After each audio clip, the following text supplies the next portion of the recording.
ආයුබෝවන් සුබ සන්ධ්‍යාවක්. සියලු සමීක්ෂණ වාර්තා නැවත නැවතත් තහවුරු කළ ශ්‍රී ලංකාවේ අංක 1 ප්‍රවෘත්ති ප්‍රකාශය. පැතිකඩ ඇත්තගෙන හිරු සවස 6:55 ප්‍රධාන ප්‍රවෘත්ති ප්‍රකාශය සමගින් මම බුද්ධිදනුකාමේ සිංහ. මම ඉෂාරා දේවේන්ද්‍ර. මුලින්ම පුවත් සිරස්තල.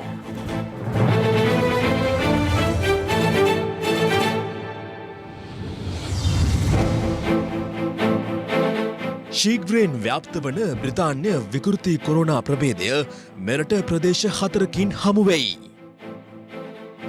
ලොව පුරා ව්‍යාප්තව ඇත්තේ සෝඩා කෑනයකට දැමිය හැකි තරමේ කොරෝනා වෛරස ප්‍රමාණයක් බ්‍රිතාන්‍ය ගණිතඥයෙක් කියයි. නීතිපතිත් පාස්කු කොමිසමේ වාර්තා පිටපතක් ජනපති ලේකම්ගෙන් ඉල්ලයි. කෝප් හමුවට සූදානමක් නොමැතිව පැමිණි ක්‍රිකට් බලධාරීන්ට මසක් කල් දෙයි. රුපියල් කෝටියකට අධික කල්ලිකුත්තු වෛද්‍යෝපකරණ තොගයක් බොරැල්ලේ ගබඩාවකින් සොයාගෙනේ. ශ්‍රී ලංකා ටෙලිකොම් සහ මොබිටෙල් සේවා එක්තැන්ව SLT මොබිටෙල් ලෙසින් අලුත් ගමනක SLT මොබිටෙල් එකම එක සබැඳියාව. COVID-19 වෛරසයේ බ්‍රිතාන්‍යයෙන් හඳුනාගත් විකෘති වූ ප්‍රභේදය මෙරට ප්‍රදේශ 4කින් හඳුනාගෙන තිබෙනවා. ඒ ශ්‍රී ජයවර්ධනපුර විශ්වවිද්‍යාලීය වෛද්‍ය පීඨය මගින් සිදු කළ පරීක්ෂණයකින් මෙම වෛරස් ප්‍රභේදයේ පැතිරීමේ හැකියාව ඉතා ඉහළ බව බ්‍රිතාන්‍යයේ වෛද්‍ය විශේෂඥයන්ද පෙන්වා දී තිබුණා. දවසේ පුවත COVID-19 වෛරසයේ බ්‍රිතාන්‍යයෙන් හඳුනාගත් විකෘති වූ ප්‍රභේදය මෙරට ප්‍රදේශ 4කින් හඳුනාගෙන තිබෙනවා. ඒ කොළඹ, අවිස්සාවේල්ල, බියකම සහ වවුනියාව යන ප්‍රදේශවලින්. මෙම ස්වාගනීම සිදු කර ඇත්තේ කොවිඩ් වෛරසයේ ජානමය හැසිරීම්වල වෙනස්කම් පිළිබඳ පරීක්ෂණ සිදු කරන ශ්‍රී ජයවර්ධනපුර විශ්වවිද්‍යාලයේ ආසාත්මිකතා ප්‍රතිශක්ති විද්‍යා හා සෛල ජෛව විද්‍යා ආයතනය මගින් මීට පෙර අවස්ථාවකදීද මෙම ඒකකය මගින් බ්‍රිතාන්‍යයෙන් පළමු වරට හමු වූ විකෘති වූ ප්‍රභේදය මෙරටින් හඳුනාගත්තා. එම අවස්ථාවේදී අදාළ වෛරසය වැළඳී තිබුණේ තරග සංචාරයකට පැමිණි එංගලන්ත ක්‍රිකට් ක්‍රීඩකයෙකුටයි. නව ස්වාගනීම සිදු කර ඇත්තේ පසුගිය ජනවාරි මාසයේදී ලබාගත් සාම්පල උපයෝගී කරගෙනයි. අපි අනු දෙකක් සීක්වන්ස් කරාන් පස්සේ 13ක් විතර හම්බෙලා තියෙනවා. එංගලන්තයේ පුරා පැතිරිච්ච වෛරස් ප්‍රභේද මේ පුද්ගලයන් අපිට වාර්තා වෙලා තියෙනවා කොළඹ නගර සීමාවෙන්, අවිස්සාවේල්ලෙන්, බියගමින්, වවුනියාවෙන් සහ කිහිප දෙනෙක් විදේශගත සිට පැමිණි අයගෙන් වාර්තා වෙලා තියෙනවා. මේක සාමාන්‍යයෙන් වෛරස් ප්‍රභේදයකට වැඩිය 50%කට වඩා වැඩි වේගයෙන් පැතිරීමේ හැකියාවක් තියෙනවා. මේ ඔක්ස්ෆර්ඩ් ඇස්ට්‍රාසෙනිකා වැක්සින් එකට මේ UK ස්ට්‍රේන් එක දැනට බලපෑමක් නැති විදිහේ වාර්තා තමයි තියෙන නිසා දැනට වැක්සින් එක සාමාන්‍ය පරිදිම ක්‍රියාත්මක කරගෙන යන්න පුළුවන්. COVID-19 වෛරසයේ මෙම විකෘති ප්‍රභේදය හඳුන්වනු ලබන්නේ B117 වශයෙන්. බ්‍රිතාන්‍ය ජාන නිරීක්ෂණ වැඩසටහන නිවේදනය කළේ මෙම වෛරස් ප්‍රභේදය මේ වන විට ලොව පුරා රටවල් 50ක ව්‍යාප්ත වී ඇති බවයි. මේ වාර්තා වෙච්ච ප්‍රදේශ බලනකොට විවිධ තැන්වලින් වාර්තා වීමත් සහ දැනට ලංකාවේ ව්‍යාප්තිය පෞද්ගලික කාලවලට වැඩි ටිකක් වැඩි වීමත් අනුව අපේ සැකයක් තියෙනවා මේක ලංකාව තුලදීම බිහි වුණා වෙන්නත් පුළුවන්. මොකද වෛරස් එකක් ඉක්මනට පැතිරෙනකොට තමයි මියුටේෂන්ස් වීමේ හැකියාව තියෙන්නේ. මෙවැනි නව ප්‍රභේදයක් පැමිණි අවස්ථාවක ගත යුතු ක්‍රියාමාර්ග මොනවද කියන එක ගැන සෞඛ්‍ය අමාත්‍යාංශයේ පැහැදිලි උපදෙස් තියෙනවා. නමුත් මේ වෙනකොට විතත් සෞඛ්‍ය සේවා අධ්‍යක්ෂ ජනරාල්තුමා විසින් ප්‍රධාන වසංගත රෝග විද්‍යාඥයෝ වෙත උපදෙස් දීලා තියෙනවා. මේ සම්බන්ධයෙන් ඉදිරියේදී ගත යුතු ක්‍රියාමාර්ග මොනවද කියලා අද දිනය තුලම නිර්දේශ කරන්න කියලා. ඒ අනුව විශේෂ යමක් කිරීමට අපිට අවශ්‍ය වෙන්න තිබේ නම් ඒ පිළිබඳව සෞඛ්‍ය අමාත්‍ය විසින් ජනතාව දැනුවත් කරනු ඇත. මේ අතර නව ප්‍රභේදය හඳුනා ගැනීම පිළිබඳව වෛද්‍ය රසායනාගාර වෘත්තීයවේදීන්ද අදහස් පළ කළා. මෙවැනි පැතිරීමක් එංගලන්තයේ මේ ප්‍රභේදයත් එක්ක හඳුනාගත්තාම එංගලන්තය වහාම සිද්ධ කරපු දේ තමයි රටේ ලොක්ඩවුන් තත්ත්වයක් ඇති කරා. ඒතර ලංකාව කොහොමද කරන්නේ කියන එක මේ තාක්ෂණික කමිටුවල තීරණ ගන්න කණ්ඩායම විසින් කරන්නට ඕනේ. අවසාන වශයෙන් මේක විශාල ව්‍යසනයක් දක්වා වර්ධනය වුණාට පස්සේ ඒක මහ ජනතාවගේ වැරදි හැසිරීම හෝ සෞඛ්‍ය කාර්ය මණ්ඩලයේ ගැටලුවක් නිසා කියලා තව මාසයකින් කියන්න සූදානම් වෙන්න එපා.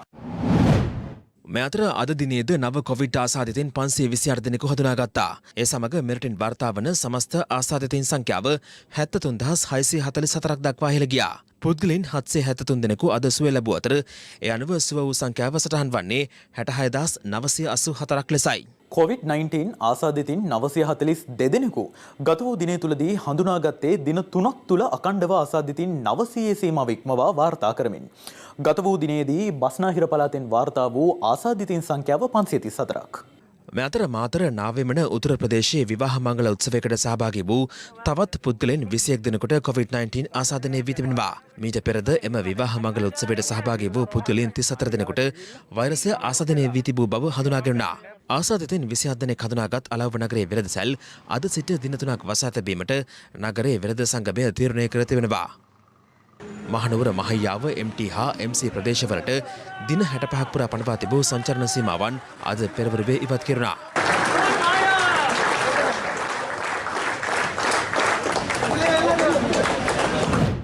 මේ අතර කොවිෂීල්ඩ් එන්නත් කරන වැඩසටහන යටතේ ඊයේ වන විට පුද්ගලයන් 1,77,087 දෙනෙකුට එන්නත් ලබා දී ඇති බව සෞඛ්‍ය අමාත්‍යාංශය පවසනවා. විශාල සංකුලතා කිසිම දෙයක් අපි දැනට දැකලා නැහැ. මේක ඉතාමත්ම ආරක්ෂාකාරී එන්නතක් කියන එක අපිට ප්‍රකාශ කරන්න පුළුවන්. මේ වෙලාවේ අපි මේ ඇස්ට්‍රාසෙනිකා එන්නතම මිලියන 18ක් අපි ගන්න ක්‍රියාමාර්ගය කරන් තිනවා. රුසියාවේ නිෂ්පාදිත ස්පුට්නික් කියන එන්න අපි දැන් ඖෂධ නියාමන අධිකාරියට දීලා තිනවා. මේක ගැන අධ්‍යයනයක් කරලා ඉතා ඉක්මනින් එළියාපදිංචි ලබා දෙන්න අපි ඉල්ලීමක් කරලා තියෙනවා. කොවිෂීල්ඩ් එන්නත ලබා ගන්නේ නම් මාස 6ක්පත් ගතවනතුරු දුම්වැටි සහ මද්‍යසාර වලින් වැළකී සිටිය යුතු බව දුම්කොළ හා මද්‍යසාර පිළිබඳ ජාතික අධිකාරිය පෙන්වා දෙනවා.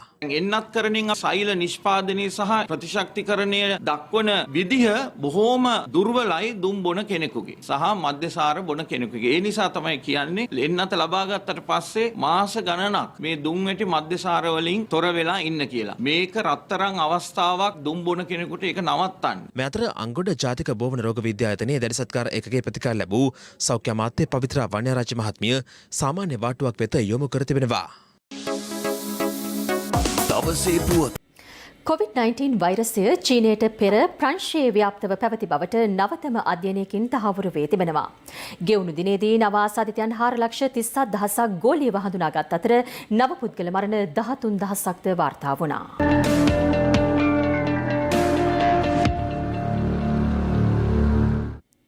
ශ්‍රී ලංකා ක්‍රිකට් ආයතන නිලධාරීන් පාර්ලිමේන්තුවේ පොදු ව්‍යාපාර පිළිබඳ කාරක සභාව හෙවත් කෝප් කමිටුව හමුවේ ඊයේ පෙනී සිටියා. ඒ ක්‍රිකට් ආයතනයේ 2017 සහ 2018 මූල්‍ය වර්ෂවලට අදාළ විගණකාධිපති වාර්තාව සහ එහි කාර්යසාධන කටයුතු පිළිබඳ විමර්ශනය කිරීම සඳහායි. සුපුරුදු පරිදි ක්‍රිකට් නිලධාරීන් කෝප් කමිටුව හමුවේ ඊයේ සිය වාර්තා ඉදිරිපත් කිරීමට අපොහොසත් වීම සහ කිසිදු සූදානමකින් තොරව ඊට සහභාගී වීම හේතුවෙන් මෙම කරුණු විමසීම අතරමඟ නවතා දැමූ කෝප් කමිටුව යලි බසක් ඇතුළත නිසි සූදානමකින් පැමිණෙන ලෙස ක්‍රිකට් නිලධාරීන්ට දැනුම් දුන්නා.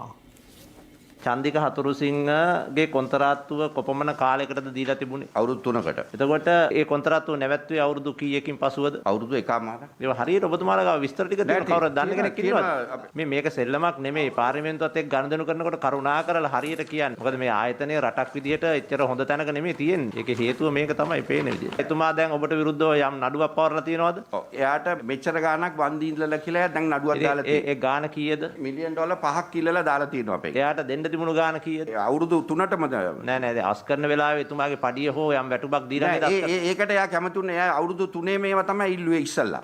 අපි අවුරුදු 3කට දෙන්න කැමති උන්නේ නෑ. ඉතින් එහෙම අයින් කරන්න පුළුවන් පදනමකින් ඇයි කොන්ට්‍රැක්ට් එක එහෙනම් ගහගන්නේ නැත්තේ? නෑ ඒක තමයි ඒක ගහලා තිබ්බේ විදියට සභාපතිතුමා. ඒක තමයි කියන්නේ. දැන් ඒ ආයතන නැද්ද ඒ කොන්ට්‍රැක්ට් එක ඔය ලීගල් ඔෆිසර් නේ ඩ්‍රාෆ්ට් කරන්න නැත්තේ? නෑ නෑ මේක ඒ නෑ කියන්නේ. ලීගල් ඔෆිසර් නෙමෙයි ඩ්‍රාෆ්ට් කරන්නේ කොන්ට්‍රැක්ට් එක. ඒතකොට ඒ නඩුව වෙනුවෙන් අපි කොච්චර වියදම් කරනවද? දැනට අපි හරියටම පැහැදිලි කරන්න මේ බොරු කියන්නේ නැතුව හරියම නිවැරදි ගාණ කියන්න අපිට මිලියන් 20ක් විතර ගිහිලා තියෙනවා. ඒ ලෝයර් ෆීස්ද? ලෝයර් ෆීස් මේ තීරණය නිසානේ මේ මුදල විශාල වශයෙන් යන්නේ. දේශීය ක්‍රීඩා පිටි හා ජාත්‍යන්තර ක්‍රීඩාංගන ඉදිකිරීම හා වැඩිදියුණු කිරීම වෙනුවෙන් අත්තිකාරම් ගෙවීම 2017 වර්ෂය වෙනකොට මිලියන 19ක අත්තිකාරම් ගිණුම් ගැලපීමක් නැතුව කරලා තියෙනවායි කියලා. අපිට ඇකවුන්ටන්ට් පැහැදිලි කරනවාද මේ ඇඩ්වාන්සර්ස් වල ගැලපීමක් නැතුව මේක තියෙන්නේ කොහොමද කියලා? 2017 දෙසැම්බර් 17 වෙනකොට උතන තිබුණා මිලියන් 19ක්. ආරම්භක ශේෂ හැටියට එයින් තිබුණා මිලියන 16ක්. ජර්නල් එන්ට්‍රි එකක් විතරයි කිසිම තොරතුරක් සම්බන්ධ කරගන්න තිබුණේ. දැන් මේ ඩොකියුමන්ට්ස් කාගේ බාරේ තියෙනවද? CEO ගේ බාරේ. අපේ ආයතනය ඒරියා 6කට බෙදලා තියෙනවා. ඒ ඒරියා 6ටම හැම ඒරියා එකකම ඉන්නවා ප්‍රධාන අපේ CEO ලා එක්කෙනයි ඉන්නේ. CEO එක්කෙනයි ඉන්නේ. ඔයාලගේ ස්ට්‍රක්චර් එක අපිට අවශ්‍ය නැහැ. ආයතන වෙනුව වක් කියන්නේ කවුද? ක්‍රිමන්ස් වල එක පැත්තක අස්සම් කරන්නේ CEOද chairmanද? හැමතිස්සෙම අත්සන් කරන්නේ ට්‍රස්ටි කෙනෙක්. ට්‍රස්ටි ඇවිල්ලා අපේ ඔෆිස් බෙයාරස්ලා සර්. CEO ගේ රස්සාව මොකද? CEO ගේ රස්සාව ඇවිල්ලා implementation of the decisions which is been made by the committee.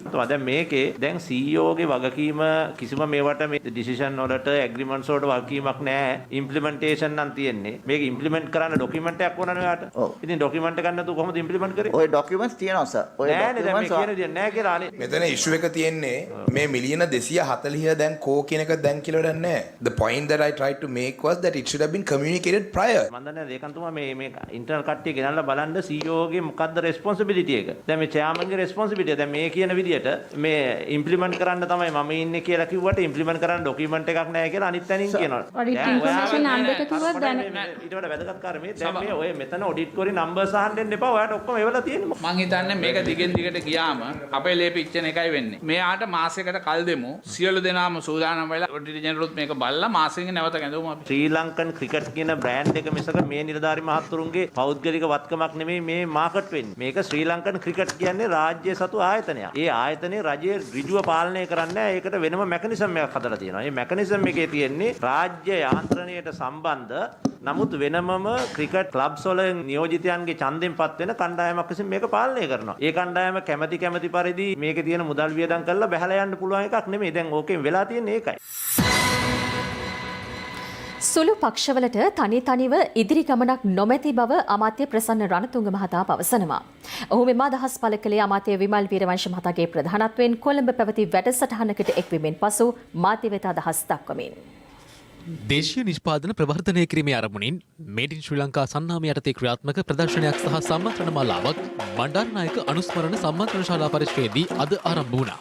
ඒ කර්මාන්ත අමාත්‍ය විමල් වීරවංශ සහ සංචාරක අමාත්‍ය ප්‍රසන්න රණතුංග යන මහතුරුන්ගේ ප්‍රධානත්වයෙන් දවසක් අමාත්‍ය මණ්ඩලය අවසන් වෙලා අපි ලිෆ්ට් එකේ පල්ලෙහාට එනකොට මම ප්‍රසන්න රණතුංග මැතිතුමන්ට සහ තව අපේ ඇමතිවරු කීප දෙනෙකුට කිව්වා විදේශ ඇමතිතුමෙක් ඉන්නවා කිසිම රටකට යා ගන්න බැරුව. සංචාරක ඇමතිතුමෙක් ඉන්නවා කොහෙවත් රටකට සංචාරය කරගන්න බැරුව. ඒ වෙලාවේ නාමල් රාජපක්ෂ ක්‍රීඩා ඇමතිතුමා මැච් එක ගහලා තිබ්බේ නැහැ. ක්‍රීඩා ඇමතිතුමෙක් ඉන්නවා කිසිම සෙල්ලමක් කරගන්න බැරුව. ඊට පස්සේ තමයි නාමල් රාජපක්ෂ ක්‍රීඩා ඇමතිතුමා කොහොම හරි ඒ අභියෝගය බාර අරගෙන ඒ ක්‍රිකට් තරගයක් පැවැත්වුවේ. නමුත් අද අපිට ජීවත් වෙන්න වෙලා තිබෙන්නේ ඒ විදිය අභියෝගාත්මක වාතාවරණයක. ඒ නිසා මම හිතනවා ප්‍රදර්ශන වැනි කටයුතු COVID-19ට බය වෙලා සම්පූර්ණයෙන් අතහැරලා ඉන්නේ නැතුව ඒ සෞඛ්‍ය අංශවල උපදෙස් වලට අනුකූලව පවත්වමින් කටයුතු කිරීම ඉතාමත් අත්‍යවශ්‍ය කාර්යයක්. පොඩ්ඩක් ඉන්න මේ එක්සිබිෂන් එක බලලා ඉවර එක. එක්සිබිෂන් එක බලලා ඉවර එක පොඩ්ඩක් ඉන්න. ප්‍රදර්ශනයේ නරඹීමේ අනතුරුව විමල් වීරවංශ අමාත්‍යවරයාට මාධ්‍යවේදීන් ප්‍රශ්න කිහිපයක් යොමු කළා. අයියෝ ඌව ගණන් ගන්නේ කවුද? ගෙදර තුන සාකච්ඡා වෙන පොඩ්ඩක් කියන්න.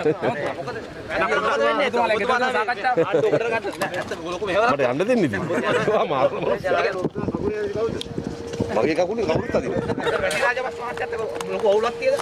ඒක අහන්න එතුමාගෙන් ගියා. කොහොප්පේ දැන් මේ පොඩි විර්මන්ස් ඇමතුමාගේ ප්‍රශ්නයක් ඇතිලා තියෙනවා. අපි පක්ෂ කීපයක් එක්ක වෙලා හදපු ආණ්ඩුවේ පක්ෂ තුල අනික් පක්ෂ විවේචනය කරන්නේ නැතුව ඒ පක්ෂවල අඩුපාඩු කතා කරන්නේ නැතුව අපි කටයුතු කරොත් අපේ සාමය රැකගෙන රජයක් හැටියට ශක්තිමත් වෙන්න පුළුවන්. ඒ නිසා ජනාධිපතිතුමාත් අගමැතිතුමාත් මැදිහත් වෙලා මේක निराකරණය කරලා තියෙනවා. දැන් මේ පසුබිම මන්ත්‍රීවරුත් අපිට එකතු වෙලා මාධ්‍යම මතතියත් ඒත් ඔහුට චෝදනා එල්ල කරා විමල් වීරවංශ ඇමතුමා. මම හිතන්නේ හැමෝටම වේදනාවක් තියෙනවා. මොකද තමන්ගේ පක්ෂයට යම් කිසි හානියක් වෙනකොට එයයි ඉදිරිපත් වෙනවා. මම හිතන්නේ මේව මෙතනින් නැවතිලා යයි. අයිතිවා හිටගන්නේ මොන පැත්තද? මම ඉන්නේ ශ්‍රී ලංකා පොදු ජන පෙරමුණේ. ඇමතුමා දැන් පක්ෂ නායකයෝ එකතු වෙලා වෙනම ගමනක් යන්න හදන්නේ. ඊ අපි දැක්ක විමල් වීරවංශ මහතාගේ ගෙදරත් සාකච්ඡාවක් පැවැත්ුණා. ඔය කවුරු එක්කහුව වෙලා වැඩ කරත් අවසානයේදී අපිත් එක්ක එක්කහුව වෙන්න එපා. ඒගොල්ලන්ට තනි ඉල්ලුවොත් මොකද වෙන්නේ? ඒගොල්ලන්ට එහෙම ගමනක් යන්න බෑ.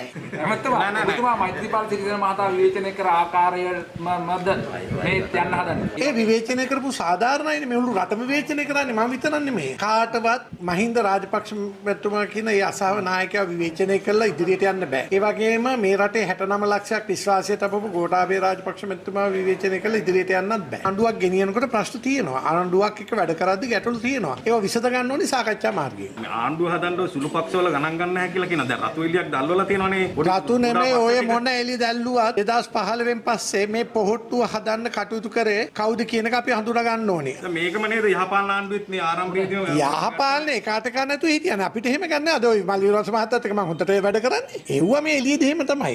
ඔය ගණන් ගන්න එපා හොඳේ.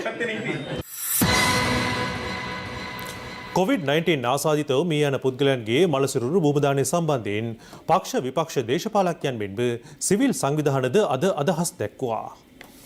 පාර්ලිමේන්තුව තුළ සෞඛ්‍ය ඇමති වෙනුවෙන් උත්තර දෙන ඇමතිතුමිය නැගිටලා කියනවා අපි විද්වත් මණ්ඩලයක අනුමැතිය කැමැත්ත ඇතුව තමයි මේක ලබා දෙන්න කටයුතු කරන්න කියලා. එහෙනම් මම අහනවා අග්‍රාමාත්‍යතුමා Tamanට කටට හිතට එන දේ කියන එක හරිද? එහෙම නැත්නම් අග්‍රාමාත්‍යවරයා දන්නේ නැතුව මේ කටයුතු මේ ප්‍රකාශ කිරීම පිළිබඳව රටට වග කිය යුතු ප්‍රශ්නයක් බවට පත් වෙලා තිබෙනවා. ආසාදිත ඌවන්ගේ මෘත ශරීර ආදාහන කරනවද භූම දාන කරනවද කියන ප්‍රශ්නයට පිළිතුරු සැපිය යුත්තේ දේශපාලන නායකත්වයෙන් නෙවෙයි. විද්වත් කමිටුවේ මතය සියලුම දෙනා පිළිගත යුතුයි. ආගමක් දේශපාලන පක්ෂයක් මේ සඳහා ඈඳා නොගත යුතුයි කියන බව තමයි අපේ අනුශාසනාව. සෑම ආගමකටම මේ කොවිඩ් වසංගතය නිසා ප්‍රශ්න වලට මුහුණ පාන්න සිද්ධ වෙලා තිබුණා. බෞද්ධ ආගමට පාංශකෝලයක් ලබා දෙන්න පුළුවන්කමක් නැහැ. කතෝලික ආගමට පුළුවන්කමක් නැහැ. ඒ වගේම මුස්ලිම් ආගමට පුළුවන්කමක් නැහැ. නමුත් මං හිතන්නේ මේ සෑම ආගමක්ම බැඳෙනවා සෞඛ්‍ය ආරක්ෂිත උපදෙස් අනුව කටයුතු කිරීමට. අගමැතිවරයා පෙරේදා පාර්ලිමේන්තුවේ කියනවා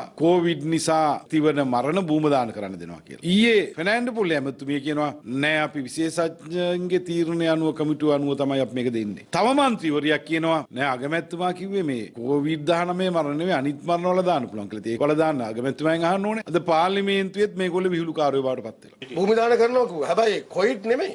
කොවිඩ් නෙවෙයි. නෑ. මම හිතපු නිසා මම ඒ කතාව කියන්නම්. අගමැතිතුමා නැගිටලා භූම දානට අවසර දෙනවා. එච්චරයි කිව්ව වචනේ භූම දානයට අවසර දෙනවා. ඊට පස්සේ මං ගිහලා අගමැතිතුමාගෙන් ඇහුවා. අගමැතිතුමා කිව්වා සෞඛ්‍ය උපදෙස් එමින් තියෙන්නේ ඒවල දැනට කියලා තියෙන කාරණා භූම දානයේ ප්‍රශ්නයක් නැහැ කියන කාරණාව. ඒ නිසා තමයි එතුමා එවැනි ප්‍රකාශයක් කළේ. ඇත්තටම අපිට හංගන්න දෙයක් නැහැ. දේශීය ටයිල් නිෂ්පාදකයන් සහ ටයිල් ආනයනකරුවන් යන දෙපාර්ශවයටම ගැටලුවක් නොවන අයුරින් නව ගැසට් පත්‍රයක් අග්‍රාමාත්‍යවරයා නිකුත් කර ඇති බව රාජ්‍ය අමාත්‍ය අජිත් නිමාඩ් කබ්‍රාල් මහතා අද පාර්ලිමේන්තුවේදී ප්‍රකාශ කළා. ඒ පාර්ලිමේන්තු මන්ත්‍රී අනුර කුමාර දිසානායක මහතා නැගූ ප්‍රශ්නයකට පිළිතුරු ලබා දෙමින් කෙසේ වෙතත් ඔවුන් දෙදෙනාගේ සංවාදයේ හේතුවෙන් පාර්ලිමේන්තුව උණුසුම් මුහුණුවරක් ගත්තා.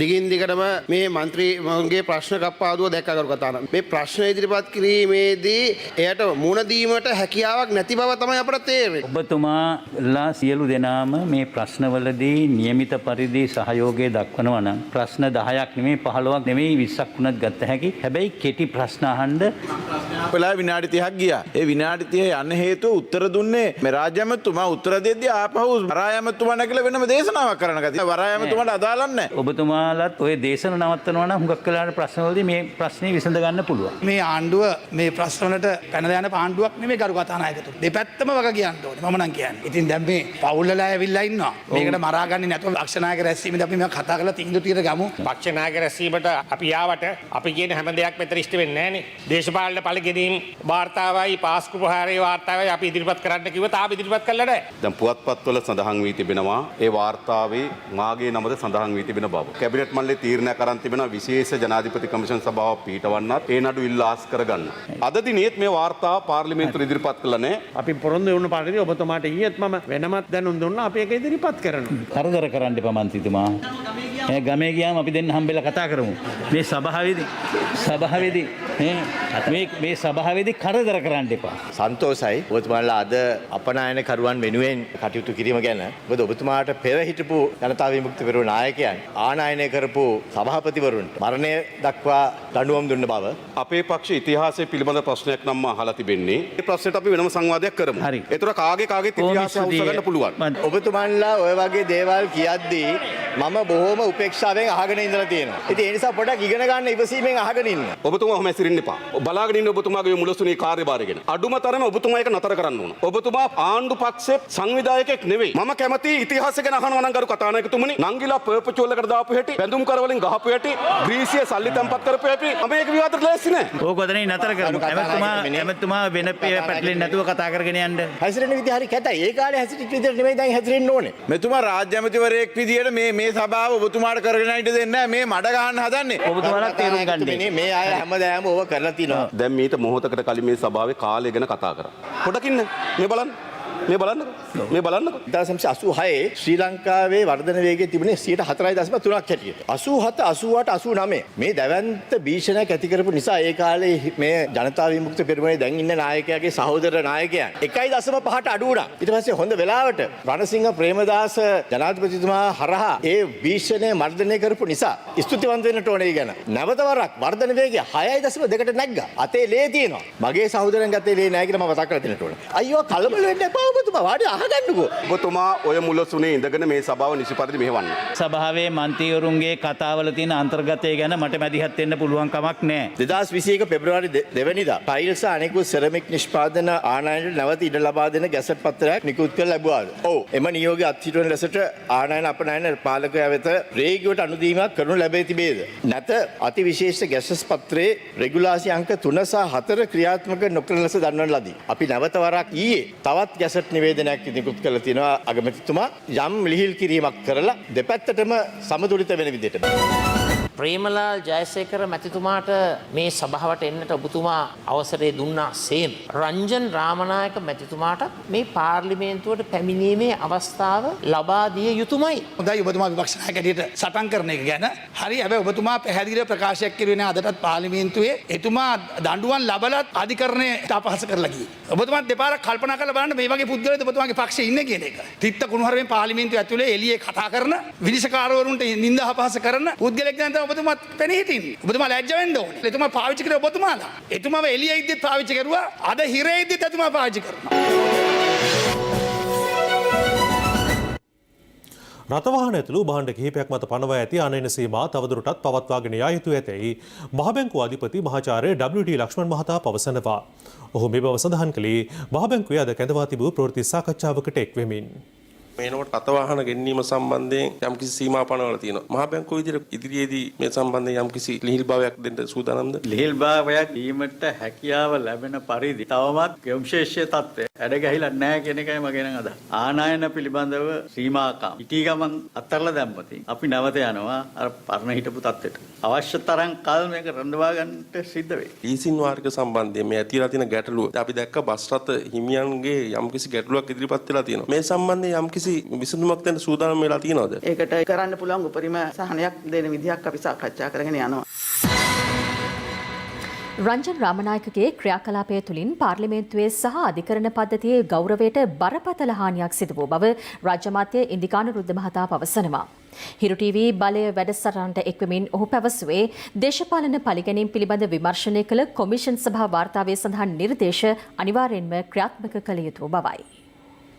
රංජන් රාමනායක මුළු පාර්ලිමේන්තුවම කොකේන් ගහනවා කිව්වා. ඊට පස්සේ කිව්වා ඇතමෙක් කොකේන් ගහනවා කියලා. ඊට පස්සේ අධිකරණයට කතා කරලා අධිකරණ විනිසුරුවරුන්ට කතා කරලා නඩු තීන්දුව ඉල්ලුවා. සානි අබේසේකරලට වගේ අයට කතා කරලා පැමිණිල්ල ලියන්න ඕන විදිහ යෝජනා කළා. පාර්ලිමේන්තු මන්ත්‍රී දුමින්ද සිල්වා මන්ත්‍රීතුමාගේ සිද්ධිය සම්බන්ධයෙන් ඒක අධිකරණයේ කටයුත්තක්. ඒ සිද්ධිය සම්බන්ධයෙන් අවිශ්වාසයක් සැකයක් ඇති වෙන විදිහට කතා කළා. කතා කරලා අනිවාර්යෙන්ම දෙන්න ඕන තීන්දුව ගැන කතා කරා. මේ තියෙන හඬපට වලින් කරපු දේවල්. මේ තියෙන හඬපට වලින් කරපු දේවල්. මුළු පාර්ලිමේන්තු මන්ත්‍රීවරු සංහතිය ජනතාවට පිළිකුල්ුණේ. ශ්‍රේෂ්ඨාධිකරණයට කරන්න පුළුවන් උපරිම අපහාසය කරලා. ශ්‍රේෂ්ඨාධිකරණය අධිකරණය විහිළුවකට ලක්. අධිකරණයෙන් පිට වෙන රංජන් රාමනායක කියන්නේ මුන් හොරු කියන. එහෙමයි අද දික් කරන්නේ. රංජන්ට සාධාරණයක් වෙනවා කියන්නේ උසාවියට ගල් ගහනවා වගේ වැඩ. දැන් අපේ රත්නපුරේ මන්ත්‍රීතුමේ දුමින්ද සිල්වා මන්ත්‍රීතුමා මෙන්න මේ වගේ අයගේ නඩු තීන්දුව විශ්වාස කරන්න කියනවා. අනිත් නඩු තීන්දුව විශ්වාස නැහැ කියන. අපි පාර්ලිමේන්තුවට ඒ තියෙන ගෞරවය තියන්න ඕන නිසා පුද්ගලිකව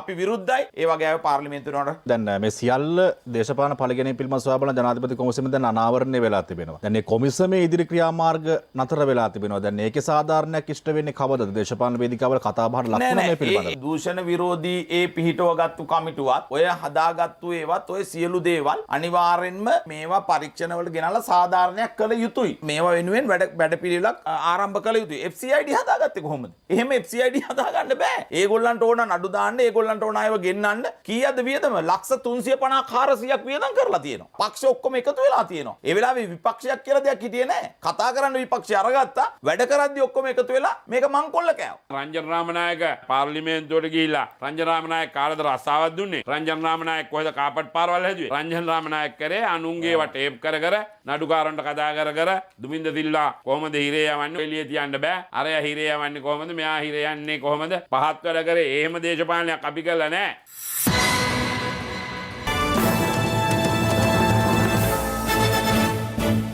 මියගිය රණවිරුවන්ගේ බිරින්දෑවරු සහ මව්පියන් පිරිසක් එක්සත් ජාතීන්ගේ කොළඹ කාර්යාලයට අද සංදේශයක් බාර දුන්නා.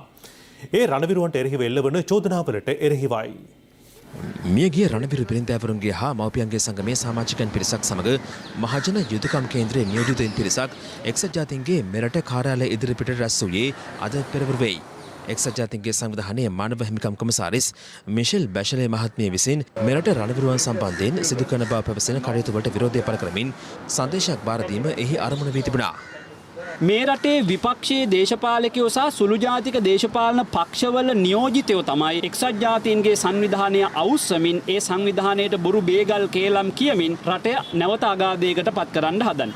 ලංකාවේ සිංහල හමුදාවට විරුද්ධව නීති අනපනත් සම්මත කරන එක්සත් ජාතීන්ගේ සංවිධානය යුද අපරාධ කරපු LTT සංවිධානය පිළිබඳ කතා කරන්නේ නැහැ. යුද අපරාධ සිදු කරපු පිරිසට අද එංගලන්තය, ස්වීඩනය, කැනඩාව වගේ රටවල් දේශපාලන රැකවරණය දීලා ආරක්ෂා කරගන්නවා. ඒවාට විරුද්ධව එක්සත් ජාතීන්ගේ සංවිධානයේ කිසිදු ආකාරයක මැදිහත් වීමක් කරන්නේ නැහැ. ලංකාවේ යුද විරුව පෝරකයට රැගෙන යාම පිණිසත් තමයි ඔවුන් කටයුතු කරන බවක් පේන්නේ. අනතුරුව විරෝධතා කරවන් ජනාධිපති ලේකම් කාර්යාලය ඉදිරිපිට පැමිණියා.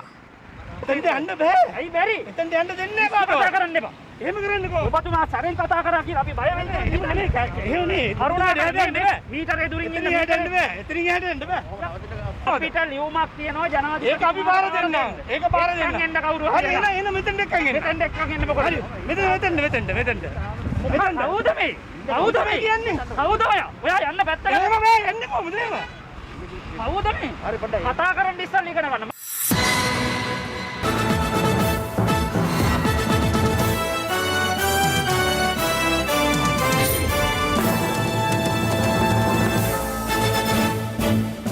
දැන් තවත් දේශීය පුවත් කිහිපයක් සමගින් රටවටා හිරු. රටවටා හිරු. පාස්කෝ ප්‍රහාරය පිළිබඳ විමර්ශනය කළ ජනාධිපති කොමිසමේ වාර්තාවේ පිටපතක් තමන්ට ලබා දෙන ලෙස නීතිපතිවරයා ජනාධිපති ලේකම්වරයාගෙන් ඉල්ලා තිබෙනවා. අභව ප්‍රාප්ත ප්‍රවීණ රංගනවේදී ජයලාල් රෝහණ මහතාගේ දේහය ගණිමුල්ලේ පිහිටි ඔහුගේ නිවස වෙත අද පස්වරුවේ රැගෙන ආවා. දේහය පිළිබඳ අවසන් කටයුතු අනිද්දා බොරැල්ල කනත්තේදී සිදු කරනවා. මාතර පුහුල්වැල්ල මධ්‍ය මහා විද්‍යාලයේ ගුරුවරයෙකු විසින් 15 හැවිරිදි සිසුවෙකුට පහර දී ශ්‍රවණ හැකියාව අහිමි කිරීම තුළින් ඔහුගේ මූලික අයිතිවාසිකම් උල්ලංඝනය කර ඇති බවට තීන්දුව කරමින් අදාළ ගුරුවරයා විසින් රුපියල් 1,50,000ක මුදලක් අගතියටපත් ශිෂ්‍යයාට වන්දි වශයෙන් ගෙවන්නයි ශ්‍රේෂ්ඨාධිකරණය අද නියෝග කළා. ඊට අමතරව රජය විසින් රුපියල් ලක්ෂ 5ක වන්දියක් අදාළ ශිෂ්‍යයාට ගෙවිය යුතු බවටද එම නියෝගයේ සඳහන්.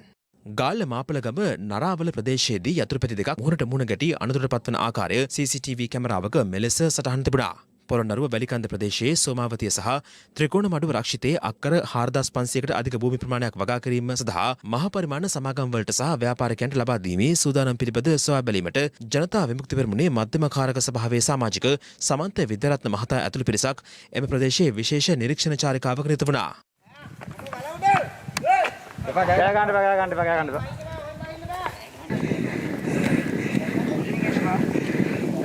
බොරැල්ල ප්‍රදේශයේ ගබඩාවක තිබී කල්ලිකුත්තු වෛද්‍ය උපකරණ තොගයක් සොයා ගැනීමට ජාතික ඖෂධ නියාමන අධිකාරිය විමර්ශන නිලධාරීන් සමත් වුණා. සොයාගත් එම වෛද්‍ය උපකරණ වටිනාකම රුපියල් කෝටියකට ආසන්නයි. මං හිතුවා සේල්ස් ටර්නෝවර් බලනවා කියලා. සේල්ස් බලන්න ඉන්වොයිස් එකේ එක බලන්න පිස්සුයි කියලා හිතුවද? නෑ පිස්සු වෙන්නේ නැහැ. These are inspected, official inspected. Yeah, so you know that. So you must respect officials, huh? Yeah, respect. Right. Otherwise I also come. අපි ඉන්කම් ටැක්ස් නෙමෙයි. අපි ජාතික ඖෂධ නියාමන අධිකාරිය. ඉන්කම් ටැක්ස් තියාගන්න. ලොකු කතා දෙනවා අපි මේක සීල් කරමු. ඔව්. හරිද? රටවටා හිරු. හිරු සවස 6:55 ප්‍රධාන පුවත් ප්‍රකාශයමින් නිමවට පත්වනවා. පැත්තනුගත් ඇත දැනගැනීමේ අයිතිය තවදුරටත් තහවුරු කර ගන්නට ඔබේ ජංගම දුරකථන ජාලය අනුව තිරේ දිස්සන පරිදි හිරු ප්‍රවෘත්ති SMS සේවාව සක්‍රිය කර ගන්න. ජලිතම රාත්‍රී 9:55ට. ආයිබෝවන්.